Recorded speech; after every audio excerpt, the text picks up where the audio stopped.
شعار لمصر.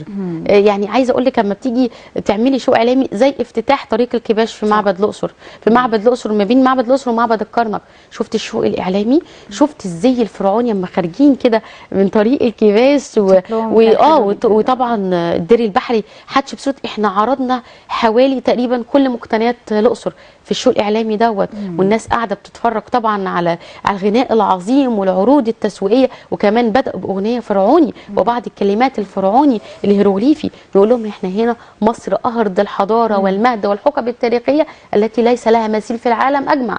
مهما عملوا استنساخ من الاثار وعرضوها بره مصر ما فيش زي مقتنيات المتحف. الناس كانت قلقانه من بعض الدول اللي كانت عامله زي ممشى او استنساخ لبعض الاثار المصريه، يمكن الصين عاملاها من بدري، يعني الصين، السعوديه هي بتروج لينا، كمان هم بيروجوا لينا بالظبط. يعني